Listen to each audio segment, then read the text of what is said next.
Afghanistan is a landlocked nation surrounded by 6 countries. Its longest border is shared with Pakistan, so the recent Taliban takeover in Kabul presents a new geopolitical challenge for Islamabad and the region at large. On August the 15th, Taliban fighters arrived at the gates of the Afghan capital after a rapid advance across the country. American troops were pulling out after 20 years, and the democratically elected President Ashraf Ghani had fled the country. The international community feared a possible power vacuum in Afghanistan and what it could bring. The Taliban marched into Kabul 20 years after being forced out. As the news was breaking, thousands of Afghans rushed to Kabul's airport, hoping to leave the country at any cost. Thousands headed to border crossings in the following days, while regional leaders worried about a possible flow of refugees. The UN estimates up to 500,000 Afghans could flee the country by the end of the year. That's on top of the 2.2 million who've already been forced into neighbouring countries because of decades of conflict. But for the region, this is not only a humanitarian crisis. In addition to the health risks brought about by COVID-19, there are also major security concerns. Pakistan hosts the highest number of Afghan refugees, nearly 1.5 million. So where does the Pakistani government stand on the Taliban's takeover? As world leaders gathered in New York for the 76th UN General Assembly, Afghanistan dominated the agenda. And that's where we caught up with the Pakistani Foreign Minister. Shah Mahmood Qureshi talks to Al Jazeera. Shah Mahmood Qureshi, Foreign Minister of Pakistan, thank you for talking to Al Jazeera. Now, much of our time together now, we're going to be talking about Afghanistan, your closest neighbour, because the world has been watching the Taliban takeover. Let me start by asking you about this moment, because in some ways we see the conflict ending, the bombing and the fighting ending, but on the other hand, you have people, particularly in Kabul, very wary, very worried, very scared about the Taliban and many wanting to flee the country. So do you see this moment as a positive or a negative one? Well, there is uncertainty, but I think the anxiety has gone down from where it was on the 15th of August for a number of reasons. One, there has been no bloodshed after the takeover. Two, the chances of a civil war, an immediate civil war, have been averted. Three, after the announcement of a general amnesty and commitment that there'll be no revenge, there is more calmness. So I don't think people are that restless at the moment. But yes, things remain uncertain. And if not addressed, some of the challenges not addressed immediately, then they can take a different turn. I'd like to ask you more about the current situation in a moment, but let me just go back and examine what went wrong in Afghanistan. Let me start at the beginning. Do you think the US should have intervened in 2001? Perhaps they had no choice then. The compulsion of public opinion after 9/11 was such, they perhaps had no choice. Some say the US would have been better once it had intervened in 2001, then to have stepped out, put in a UN peacekeeping force with Islamic countries taking part, and certainly it would have been good if they hadn't diverted their attention to Iraq. Do you agree with that? Those debates can go on, but they should have, in my view, focused on what they had gone in for. And the immediate focus that they had gone in was to decimate Al-Qaeda and punish people who were responsible for 9/11. Once they had done that, then they should have, in my view, worked towards a reconciliation and peace, reconstruction effort instead of, the destroyed infrastructure should have been rebuilt so that the country could have gone towards a normal life. If you look at the money that was spent, the bulk of the money that was spent was on security and less on development.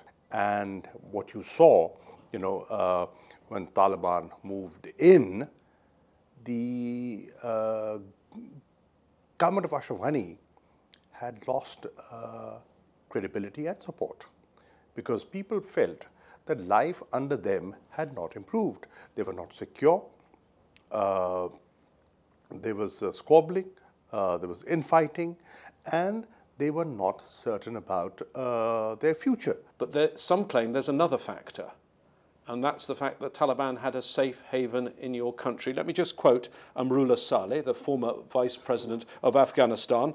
We don't know where he is now. He fled to Panjshir and he's disappeared. But he says it's very clear the Taliban were never under pressure. They used Pakistan as their support base, not sanctuaries. The whole of Pakistan was at the service of the Taliban. You could expect that from Amrullah Saleh. You know, he speaks somebody else's language. You know, he's briefed from, by one of our neighbors, and India, you're claiming? Well, obviously, and he's has been on their payroll for a while now. But what Pakistan did, Pakistan cleansed its areas. Pakistan undertook number of operations to clean up, and we did it successfully at a cost. The safe havens, the fighters were across. They were in Afghanistan, and we identified those safe havens that were being used against Pakistan. Our areas were cleansed. There was surveillance. There was monitoring going on. Whenever we were accused of safe havens, we said, we're willing to take you into the tribal region and come and see for yourself. Foreign Minister, if I can turn to the current situation. The banking system in Afghanistan is barely functioning. Salaries are not being paid. On this programme a week ago, the UN Secretary General Antonio Guterres said his biggest fear was a total economic collapse. Do you share that worry? Yes, I do. What would it mean for Afghanistan and the region, your country too? Well, a collapse could lead to exodus, a huge influx of refugees moving in all directions towards Pakistan, towards Iran, towards Tajikistan. It could destabilize the entire region, and we are concerned about that. The collapse could give space to those people that we want defeated, the terrorists that we have worked so hard to sort of eradicate. The collapse will have serious consequences, not just for Pakistan, but for the entire region. And then the consequences can even spill out of the region. You mentioned what you call terrorists. There were in Afghan jails not just Taliban. There were members of ISIL. There were members of the Pakistani Taliban. How worried are you about some of those people who got freed in those first days as the Taliban were taking control of the country? Well, people who the people who were in jails, like people who were linked to TTP, if they are free and sort of hopping around, it concerns me. In terms of the economic situation, what about Afghanistan's assets? My understanding is there's about $10 billion, which currently is locked away, that the Taliban can't get to. Should that money be unlocked now, given the problems, the very dire economic problems that you've just talked about and the Secretary General's been talking about? Well, Afghanistan needs an economic injection, and that money could come in handy if available. So what would your advice be to the international community and those that are holding that money? Unfreeze. Should some of it be unfreezed or all of it? Well, I would say unfreeze it, make it available for Afghan people. There's a humanitarian crisis in the making. Use that money to address that crisis. But some countries, and I'm sure when you've been here at the UN General Assembly, you've been speaking to other foreign ministers from some Western countries, are wary about giving that amount of money potentially to the Taliban. There can be ways and means devised to ensure that the money gets to the needy and is not misused. How do you make a mechanism that does that? Well, the UN can play a role. Let me ask you about the Taliban and what they've done so far. They came in promising an inclusive government. They were talking to figures like the former president, Hamid Karzai, the former chief executive, Dr. Abdullah, and yet they came out with a cabinet that was all Taliban. What happened to those talks? It seems that they are not unaware of including other ethnic groups, but to build a consensus, it takes time. It takes time. And the initial interim announcement was purely, Pashtun. But then the additions that they've made later on. The junior ministers.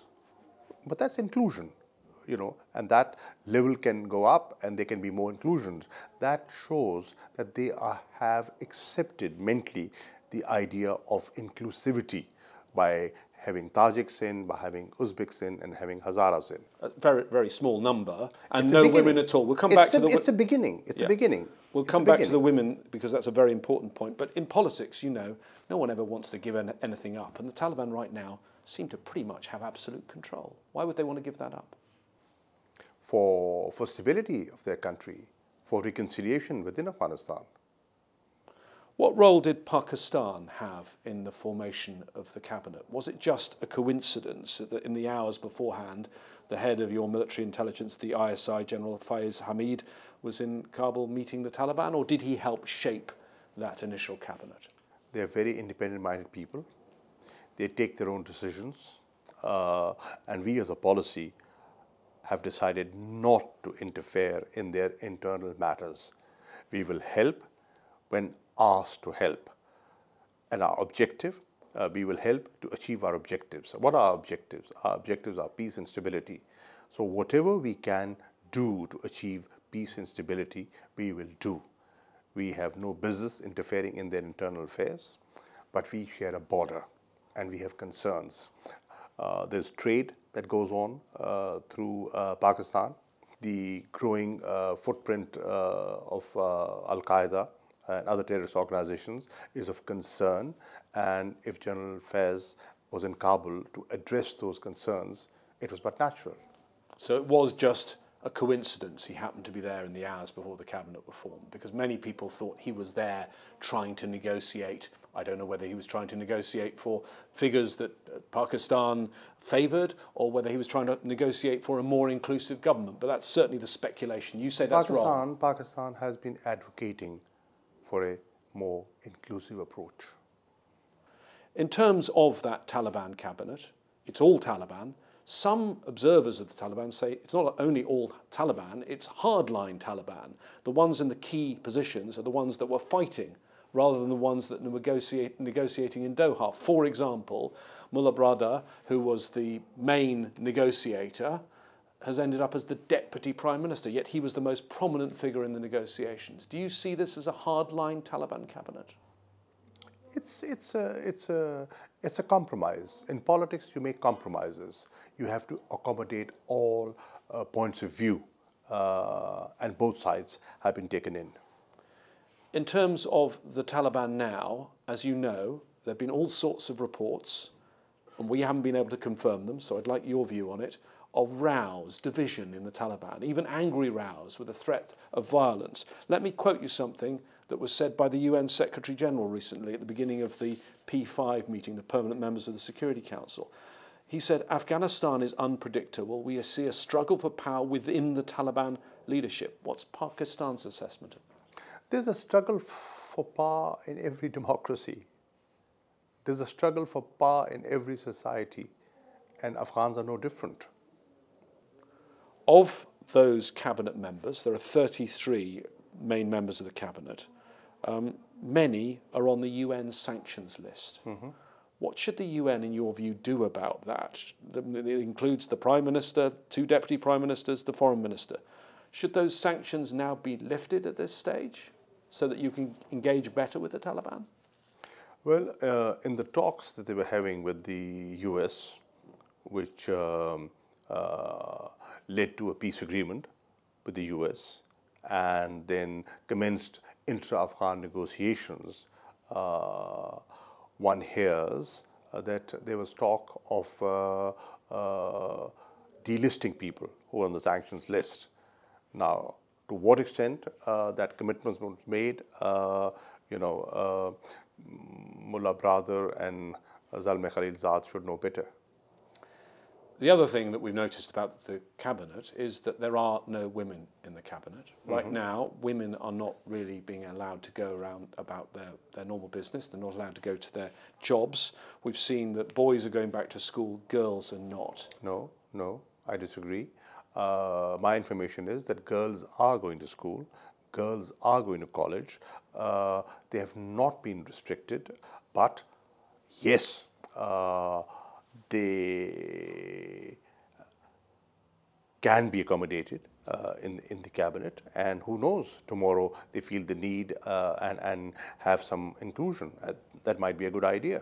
Certainly I'm getting different information from you when speaking to people in Kabul who say that most women finding their lives very restricted. They're not allowed to go out without male companions, and that most girls' schools are not open. What I've heard, they're not open because of different reasons. You can't pay salaries to teachers. The schools need teachers. So if you don't have teachers, how do you function schools? There are other, problems. It's not just a ideological reason. They have said so, that they will not prohibit girls from going to school, and I hope they live up to it.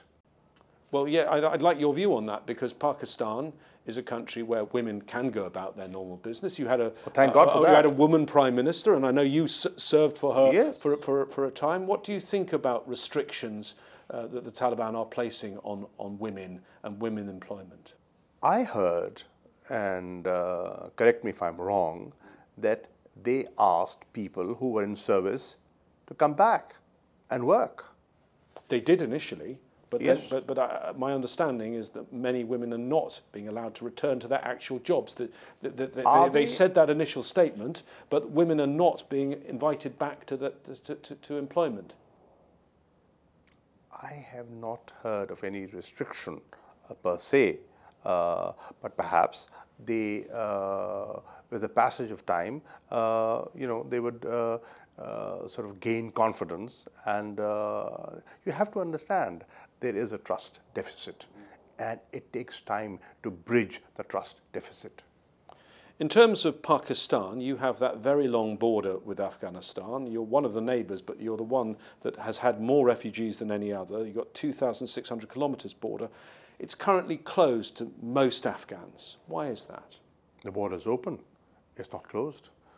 It's not closed.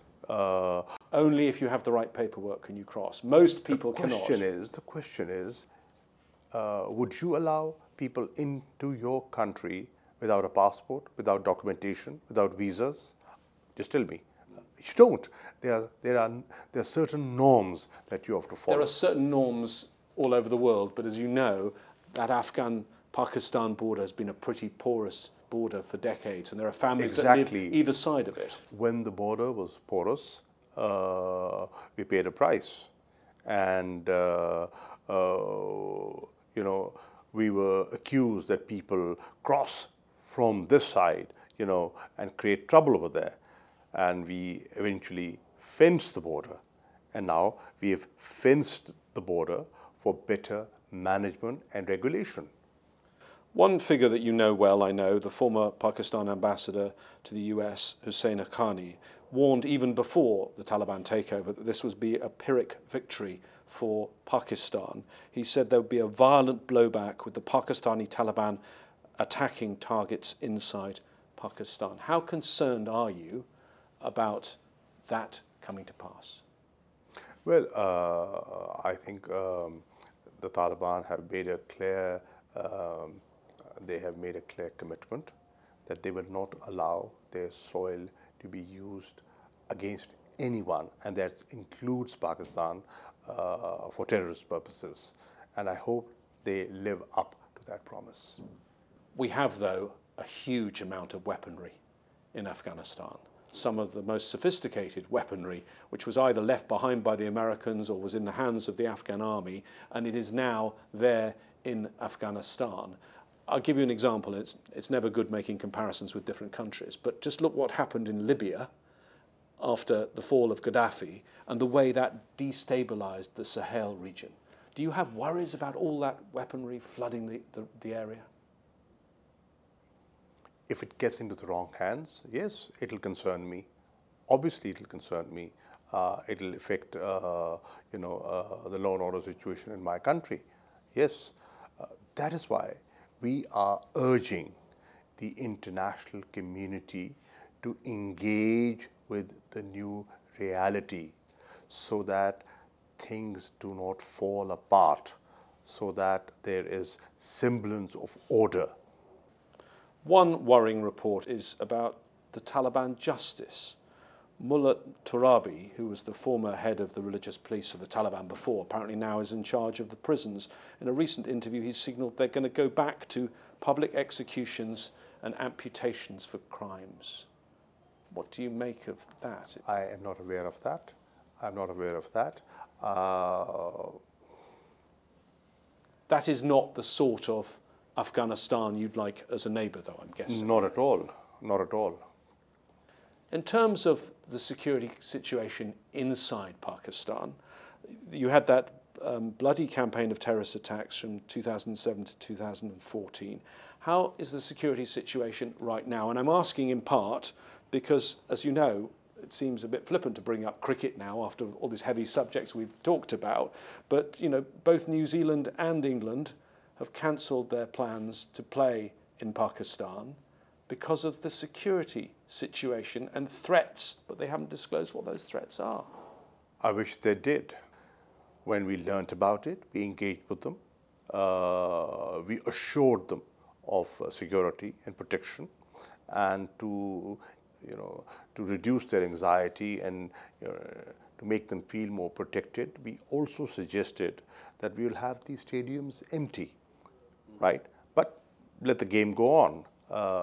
But they pulled back. It was disappointing. What effect do you think what's happened in Afghanistan could have on the regional dynamics? Because yours is a difficult region and your relationship, particularly with India, is difficult. A very strained relationship, particularly concerning Kashmir. Well, I hope India stops playing the role of a spoiler. India has been playing the role of a spoiler in Afghanistan, and they have not been helpful in the peace process. In fact, they were obstructionists in the process, and if they had not colluded with the Ghani government and blocked the negotiation process, there could have been a political settlement. Pakistan is a democracy. You've had periods of military rule, but you seem to be on a pretty stable path of democracy right now. Afghanistan was a democracy from 2004. Yes, maybe a flawed democracy. No one is mentioning elections or voting for Afghans now. Has the international community given up on the idea of Afghans having democracy? No, I don't think they have. Even when the talks were going on, there was an understanding that there will be an interim arrangement before they go into elections, right?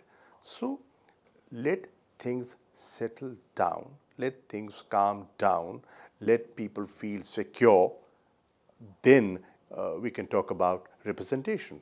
Now, in terms of recognition of the Taliban, you're here at the UN General Assembly, leaders from around the world. This is the 1 week where they're all in one place. The Taliban have written a letter saying that they want to be the body that has the UN seat.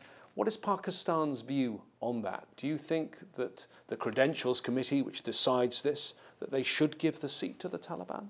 I think the Credentials Committee could and should think by giving a seat to the representative who was appointed by the previous government that's fled and is no longer there. He has no boss. There is no boss, there is no acceptability. The rulers the authorities in Kabul do not recognize him. What role can he play? Who does he speak for? you know, it's just a very practical way of looking at things. Who does he represent? So that's the UN seat. Pakistan also has to decide as a country whether to recognise the Taliban as the government of Afghanistan. Last time the Taliban were in power in the 1990s, you were one of just 3 governments that recognised the Taliban. What are your thoughts on that? Because that will be a decision for you and for your Prime Minister Imran Khan. Do you think it is time soon to recognise the Taliban? We are watching, we are observing as things unfold, and we will take that decision at an appropriate time. Shah Mahmood Qureshi, Foreign Minister of Pakistan, thank you for talking to Al Jazeera. Thank you.